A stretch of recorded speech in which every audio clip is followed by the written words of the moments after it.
This is Wanda McKnight with the McKnight Report, information that you really want.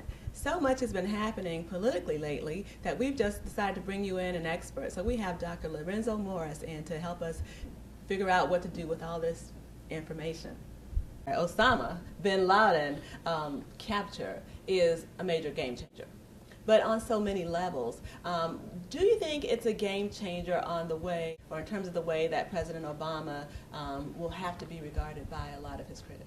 Well, I think that it changes the claim that was part of the buildup of the campaign for 2012 that he's a weak leader.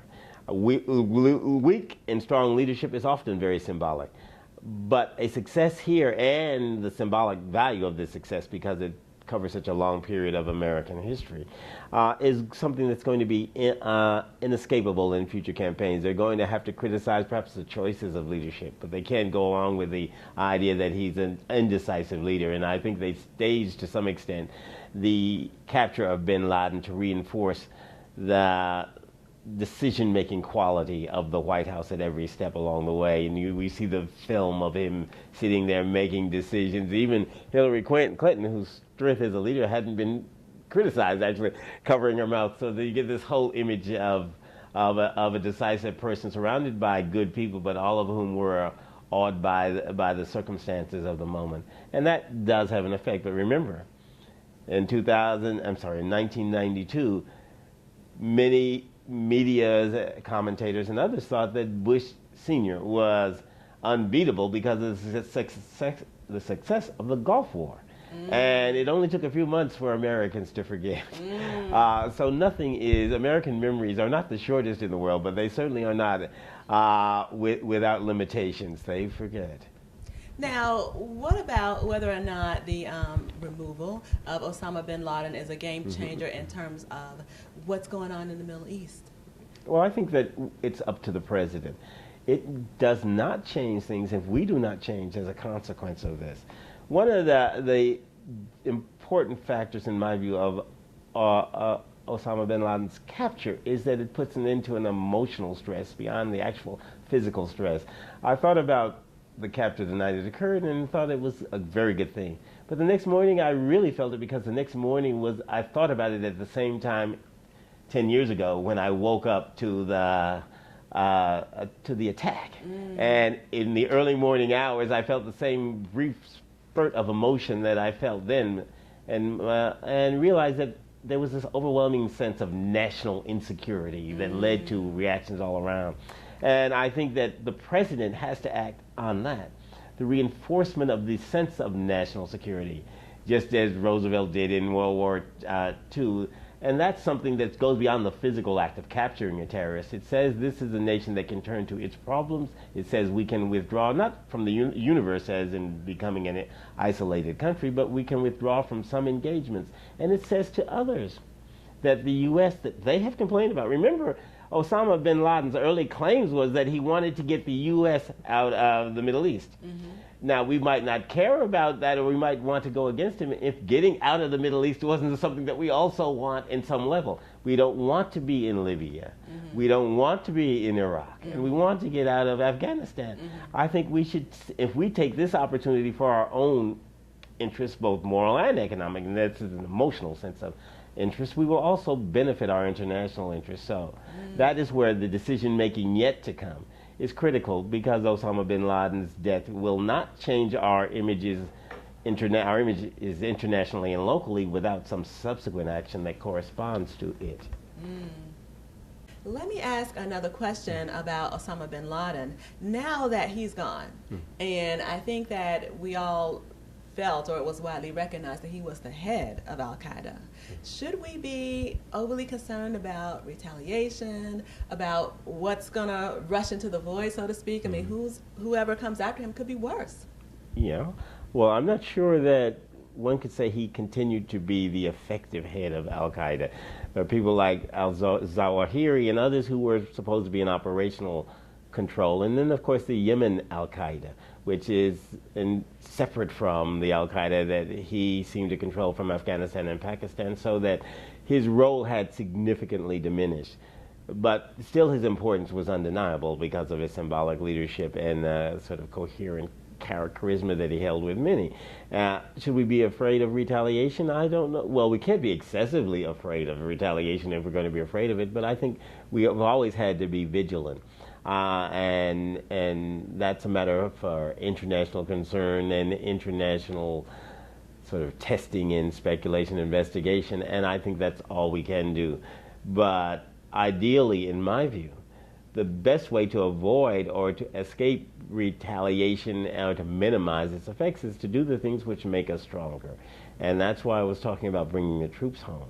If you can keep the troops out there if they're reinforcing you, but they aren't. Obviously, he wasn't even in the country that our troops are in. So the best way to show an enemy that they should look in another direction. And remember, they had been looking at the Arab states anyway, is to make us look strong and prosperous in ways that discourage their capacity to really affect us. You know, just as we hadn't seen much after 9/11 of a major attack on our soil, it's partly because we didn't let it break us down as a nation. We rebuilt immediately. I think that what you're seeing of the democratic nature in the Middle East is something that will discourage them discourage their ability to attract new members, but at the same time will make all of us turn to reinforcing that democracy. And the best way we can reinforce it is by letting them carry on their democracy. And I think by strengthening ourselves and leaving some of those countries to a fairly democratic set of experiences, even though these are outbursts, they're still democratic outbursts, that is good for them as well, and it gives us a chance to reinforce our own borders and our own boundaries. And now we have been alluding to this, and that is the unrest or the whatever is going on in the Middle East. And let's talk about that. First it was Tunisia, and that regime toppled, and then it was Egypt, and now Libya, obviously on shaky ground. What is going on? Well, I think everywhere there is democracy, as some people say, is contagious. It has collective influence. But I think that everywhere people see opportunities for change brought on by, in some case, growth in some of these countries that has come to a standstill. In other words, historically, movements that are revolutionary tend to occur after prosperity and growth has occurred and then level off. High expectations and aspirations suddenly reach fulfillment. In these countries, beginning with Tunisia and Ben Ali, you'd had leaders there for 20 and 30 years.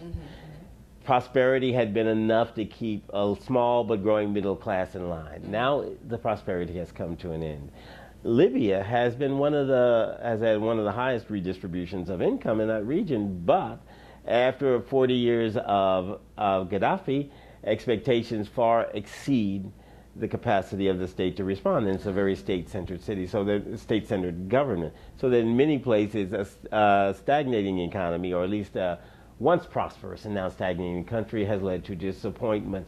Yemen and Bahrain are also countries that have very poor. They have very poor median levels of income, but the government is unresponsive and long term. There you're getting a repressive kind of activity that we are ignoring, and sometimes by our allies, so that the democratic movement comes not only against people we don't like, as in the case of Libya, but it comes against people with whom we've been allied. So our best bet is to hope that democracy works out well on all sides, and that the Democrats are people that we can align with. And the worst thing we can do is try to deform those movements by picking among them and with people whom we have not fully investigated and whom we are not clearly in alignment with. Do you feel that this newly, I don't know if I want to say newly weakened Al-Qaeda or newly affected Al-Qaeda is going to have an effect on whether or not the democracy gets to thrive in some of these other Arab countries? I don't really think so. It's more of a threat to state governments. It's more of a threat to governments in place. Remember, though, some of the earlier targets were, as we said, the Saudi Arabian government, with which Bin Laden's family had been associated at some previous point. Notice the wealthy Bin Laden family, disillusioned offspring who had prospered from that wealth and benefited from that wealth. It's not that uncommon a phenomenon. After some point, when wealth becomes a habit, or when limited prosperity is no longer fulfilling, then people begin to change. So that the Al-Qaeda has had its effect against established strongholds with a somewhat populist claim. It is less likely to work against a populist movement, though I can't predict its total effect. It's like a kind of international gang. It can threaten people, but it bases its recruitment tactics on a populist kind of approach. And these democratic movements do too. So in many ways, they are the best cure for Al-Qaeda, as long as they are left to be democratic and independent. When we start interfering, then they take on a foreign aspect, and that kind of intervention may strengthen Al-Qaeda. What do you say, though, to the people who say, well, I don't know that America should leave the Middle East. First of all, we've got a lot of oil interests there. We need to be concerned. We need to be looking at where our energy is going. And also, we just need to be on the scene in case something happens, in case we need to respond. What do you say to that? How are we going to be on the scene? The oil has to be sold somewhere, and we're one of the biggest consumers. The oil still comes here. We aren't leaving totally, but whether we're interfering militarily.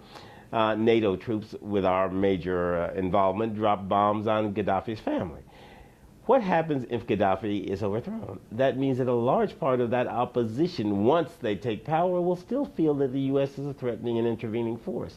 There will never be, unless these people are going to give up their sovereignty, confidence in the military interventions of a foreign state, unless they are clearly limited in time, space, and direction. But the minute we go after civilian targets or instances, we make ourselves vulnerable to the claims of imperialist aggression. And we don't want to do that, so that if the choice is between excessive intervention or restraining withdrawal, I go for restraining withdrawal, because it's not going to cut us off from our oil supply. The oil, they can't consume or sell the oil to themselves at the levels that would make their country stable and prosperous. So that is the kind of observation. By the way, Libya only sells 2% of its oil to us, so that we can't claim that we're protecting any real oil in Libya. So then, to those who say that whatever's going on in the Middle East is what's causing these gas prices to go above $4 a gallon? You know, what's going on in the Middle East is what's going on in the Middle East filtered through the oil companies that cause the prices to go up. Now, they claim that some 7% of the profits is all that they're taking, or something like that. Wherever the cause of the problem, it's almost like with agricultural prices, it's not the raw cost of the oil, because there's no correlation in time or sequence, as all the experts say. Those are regulatory problems in some cases. They are, I think, corporate problems in others. But, you know, we still subsidize the oil industry, so that, you know, if we're talking about American money being lost or used to subsidize profits, then that's what we have to deal with on this side. At no point does it come to the oil wells in Saudi Arabia or anywhere else. This is how we do it at the McKnight Report. Wanda McKnight, Professor Morris, lively discussions, interesting information. Stay tuned for the next episode.